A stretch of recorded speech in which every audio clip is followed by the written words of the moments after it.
My name is Eduardo, and today I just want to record a very different video from the ones that I've been putting out.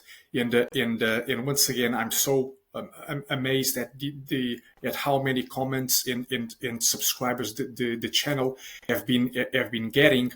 The channel has been getting over the last few weeks, and it's because of you. So thank you so much for smashing that like button and for subscribing and putting out the word as well. So I think it's important for transparency, of course, to give you a bit of background, and so in today's video, I just want to share a bit about myself and where our company, like a Tortoise, how it was created, and that will tie into our goals for the channel as well over the long term. And so, without further ado, let's just jump right into it. So, look, my background is quite diversified, to put it lightly.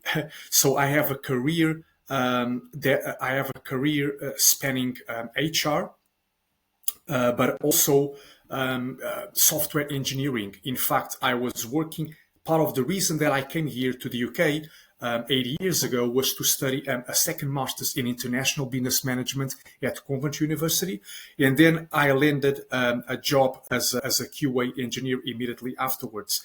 But about that same time, that's when I really started to become more. That's when I started becoming more interested in personal finance subjects, in investing, and so I literally devoured every single book I could get my hands on, and I learned a ton. And I started as a trader, and in fact, I think that's probably something quite common among all of us. We all started as traders. And then some of us continue in that lane. Others decide to make the switch to investing, and that was my case. So I started, as I said, about 7-8 years ago as a trader. I made a ton of trading mistakes because I had to. As a trader, the strategy that you follow is very different. You can be very successful as well, but it's a day job, because you are making decisions based on technical analysis, and you have to be glued to the charts literally. And I was doing a full-time job as a QA engineer, which certainly didn't match my lifestyle. Okay, so I ended up losing altogether probably some 10K, as I explained before, and then later on, after lots of mistakes, I started reading more about Buffett, all these gurus that you guys are familiar with, and after reading so much of them, I decided to start investing, and that's what really made had a tremendous impact in my life. Because if you fast forward 8 months, 9 months ago, I was able to quit my day job and solely focus on my investments and, of course, my business, which is geared towards stock market investing education. And so during COVID, many people, when did Like a Tortoise started? It all started about 4 years ago, and the company was initially called All Human Invest. But then I decided to pivot that to Like a Tortoise. And the reason for that is because I wanted a name that really reflected our values. And so Like a Tortoise I think it's just perfect because it really resonates with who we are and with our brand. And we are all about taking small steps that over time will compound sustainably.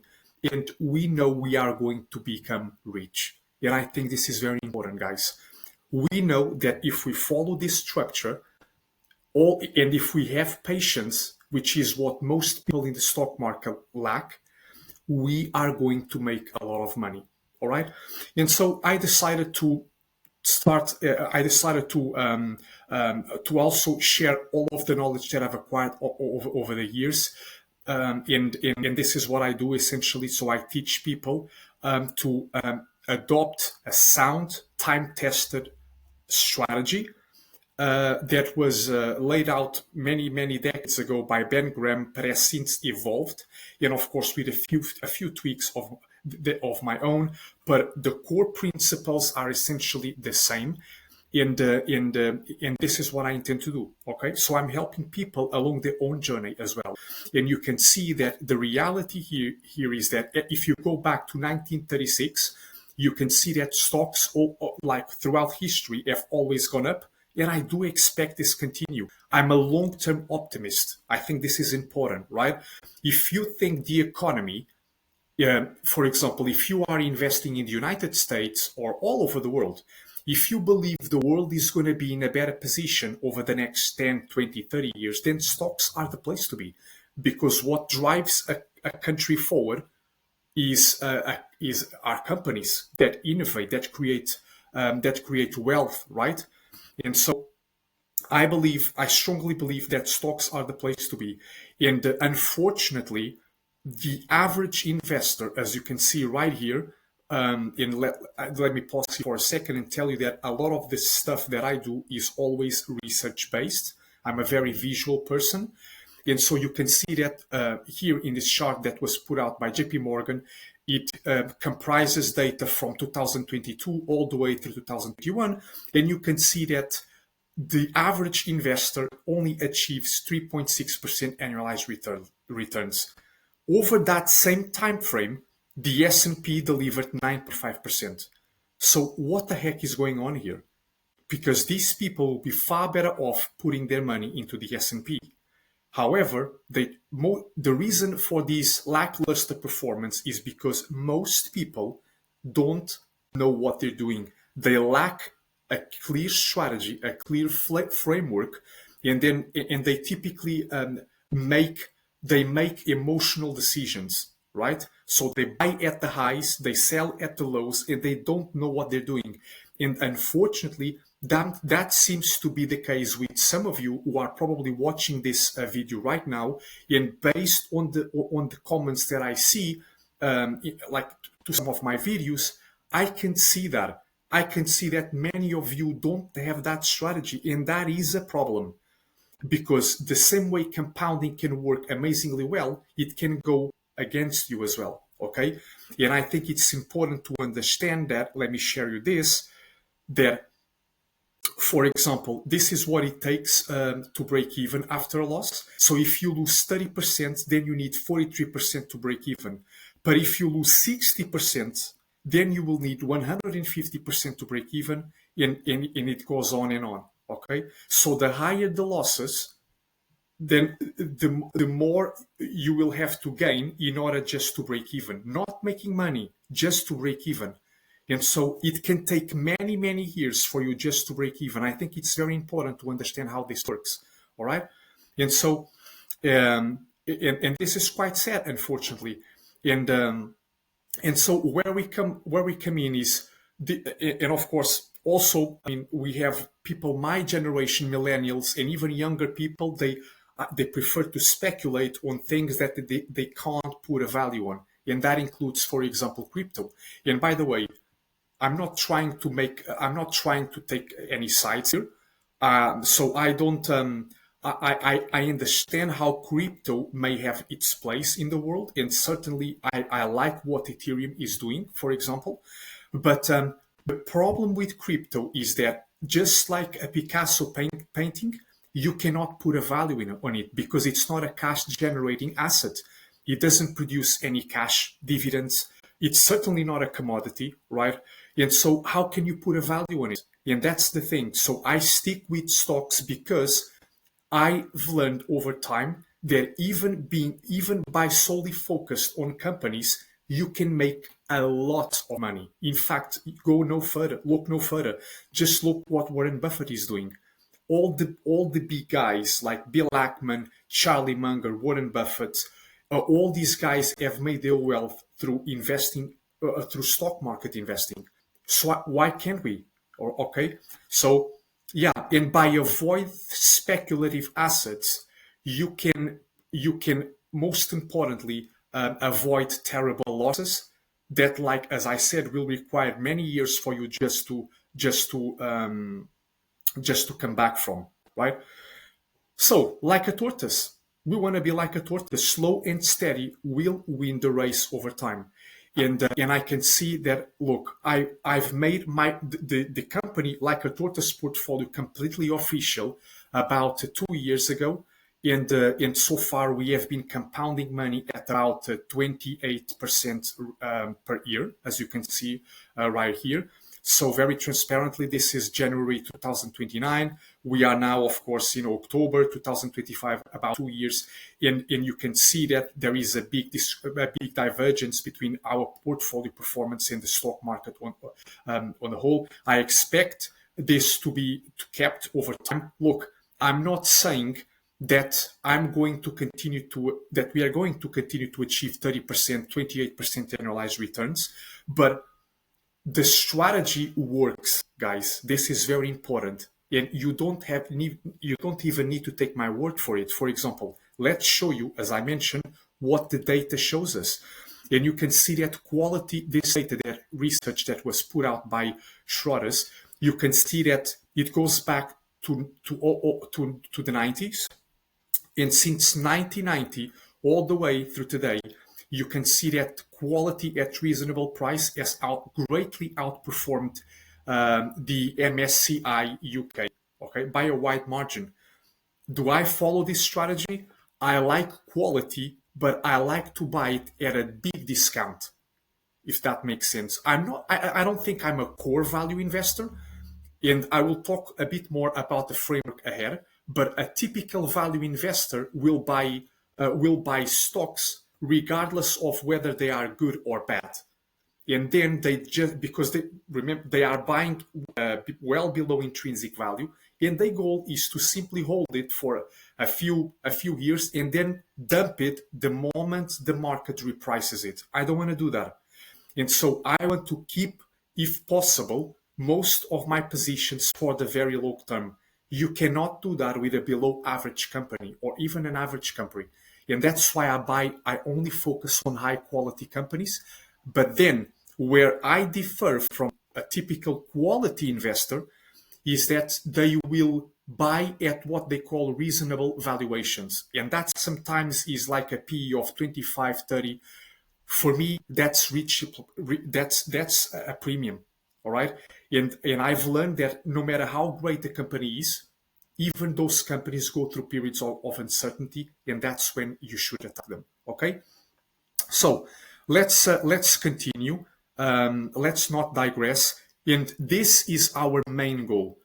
If we can achieve higher than 15% per year, that's okay. Our main goal is at least 15%. Because at 15% per year, you are doubling your money every 4 to 5 years. And you should be very happy with that performance. So if I show you what that means, if I pull up the compound growth calculator that we use, you can see how much of a difference that can make. These are only hypothetical figures, all right? But let's say this is... Okay, let's put here 15% per year. Look what happens. Let's assume you put 20K to work over 2 years, and you don't put any more money over the remainder 28 years. Look what happens. After 30 years, you have over 1 million. Look what happens with the savings account and with the S&P 500, which has delivered 9% over the last 70 years. That's a big difference, okay? Now, if you continue to put more money here, even better. That means you'll be able to make a lot more money over time. And this is something that I always suggest to the people I work with. Look, if you are making money, if you have a full-time job, and if you are, just make sure you pay yourself first. Allocate some of that money towards your investments and keep compounding that money consistently over time by putting everything that we teach into practice. And at 15%, boom, this is what you do. Now we are doing more than that. We are doing 30%, but we want to be conservative. So this is just, to give you an example of how the power of compounding. So what about our framework? The framework that we follow is this one right here. I've tried different things over the years. This one is the one that really, number one, resonates. This one is the one that is better aligned with my goals. All right. Some people prefer to be core value investors, and to I prefer to buy great companies when they trade at a cheap valuation. Yeah, it's been working amazingly well over time, and this is what I like to stick with, right? So this is my stock selection framework. First, what do I do? I start with my circle of competence. I only invest in companies that have a meaning to me, and if you can, and that includes, so typically companies, for example, that whose products or services you already buy from. Yeah, that's a good starting point. Or it needs to be a company whose business model is easy to understand. If you cannot explain its business model to a 14, 15-year old in 5 minutes, you have no business investing in that company, because that will create a lot of problems along down the line. And I generally believe, to achieve this kind of returns that you are seeing in our portfolio, you only need to devote 1 hour of your time per week. But if you don't like what the company is doing, if you find it boring, you're going to have a hard time catching up with it. You're going to have a hard time tuning in to the conference calls, to reading their financial reports, their filings. Okay, so the more you understand the business and the more you align with their vision and mission, the more you will be willing to dedicate to understanding the business and to catching up with it over time. All right. Then, and so consider your passions where you already spent money. Keep broadening your knowledge. And to give you guys an example here, how many of you have bought any I don't know, any products from LVMH? I mean, LVMH is the world's largest luxury empire in the world. They are everywhere, right? So you probably have bought a bottle of alcohol that belongs to the brand. And so that's an example of a company whose products I already bought. Yeah, but to give you another example, how many Lululemon fans do we have here? I could see that the Lululemon video that I put out attracted a lot of comments in views, and so I assume that you guys have also tried on the fabrics, and they are amazing, right? They feel good. They last very long, and so that sort of stuff is not very easy to replicate, but still, going back to our circle of competence, it's something that we are already familiar with. Then, most importantly as well, in fact, out of everything, this is probably the most important thing. They are all important, but this is key. They have to be wonderful companies. And so you want to invest in companies with a healthy balance sheet, low capital intensity, great capital allocation skills, and high profitability. And these are typically the metrics that I'm eyeing. And I will be able to know whether the company falls into this category of wonderful or not.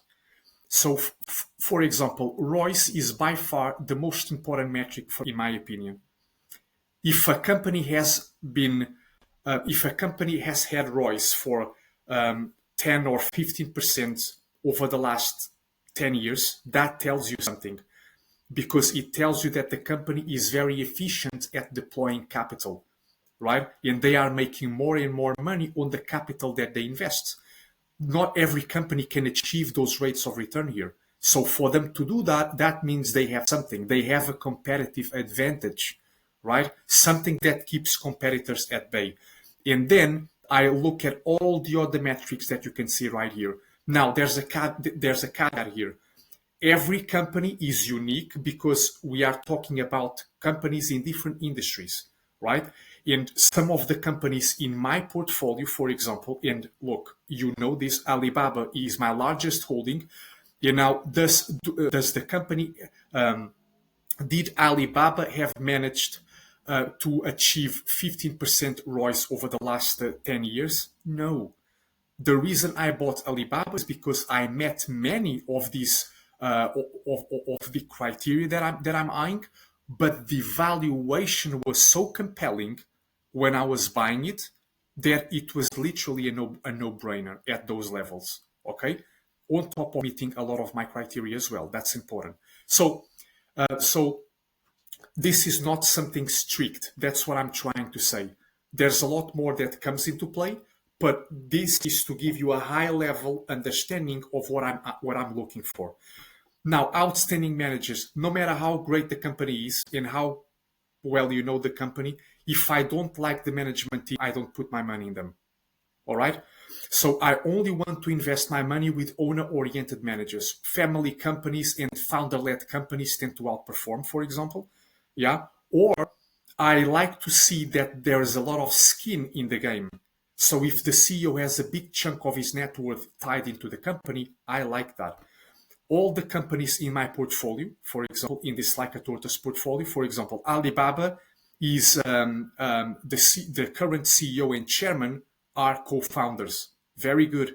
Okay.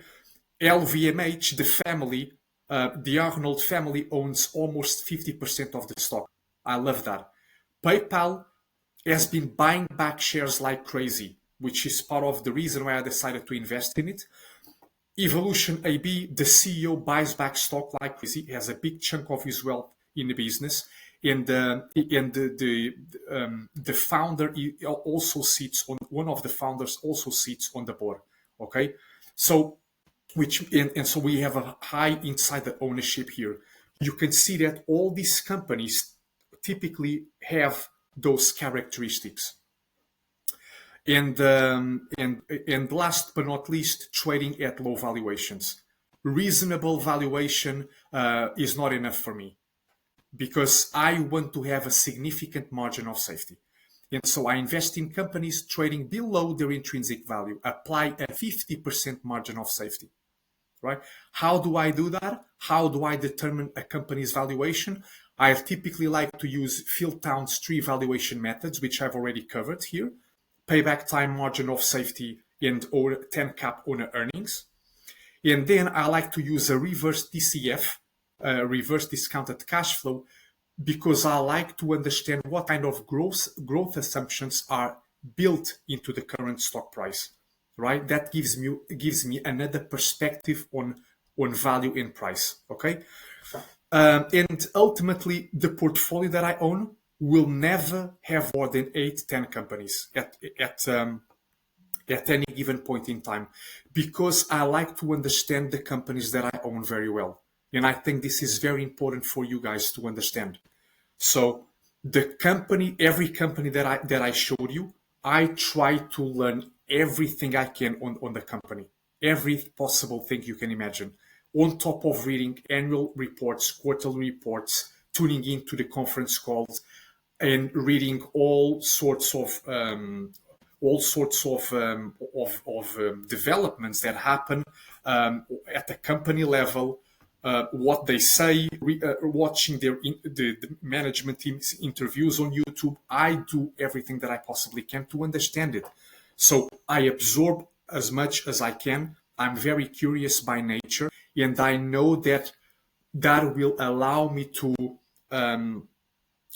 get an edge, because I know that so many people don't catch up with the businesses they own the moment they buy. But when you run a concentrated portfolio, if one of these businesses fails, it will affect the performance of your portfolio a lot. And that's why my portfolio will always have a lot of volatility as well. Because if you only own 7 or 8 companies, you can expect volatility. Some of them will crash, like, for example, after earnings, Lululemon crashed some 15-20%. Of course, that created volatility in my portfolio, and I'm perfectly fine with that. Even today, I shared something with our group on WhatsApp that let me share this with you here, guys. And I think this is awesome. Look at that. Markets go up and down. Big drawdowns are normal. This is something that Charlie Munger also said. I've had my Berkshire stock decline by 15% 3 times. It doesn't bother me that much. That's just a natural consequence of adult life. So if you cannot handle drops like this, you don't deserve big returns. All right. And there are many other great investors that have managed to well, that even though despite only owning a few handful of stocks, they've managed to outperform consistently over time. And in fact, one of them was Joel Greenblatt. At one point, he was only owning 6, 7 companies, I think, and the volatility was crazy, as he said.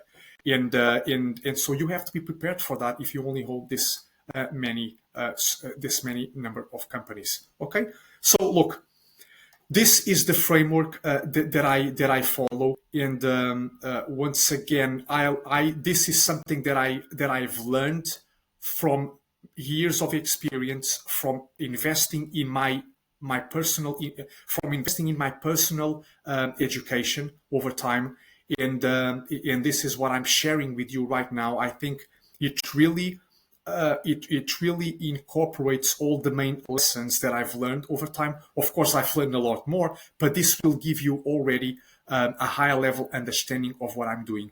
You can see that this is allhumaninvest.com. I have yet to change our name because we just rebranded recently from All Human Investors, I mentioned at the beginning of this video. And yeah, look, let me know in the comments below if you liked this video, if you want me to put out more content like this one, and I'm more than happy to be walking the same walking the same journey with you guys. And before I go, so I just want to say that the goal for the channel is obvious, right? So I'm using it for educational purposes. I want to put out as many educational content as I possibly can. And I want to improve your financial lives, and I want to grow alongside you as well. And I will be sharing my winners. I will be sharing my losers along the way, very transparently. And that's essentially what I intend to do. So if you find it helpful, smash that like button and share it with someone that could benefit from these insights as well. All right.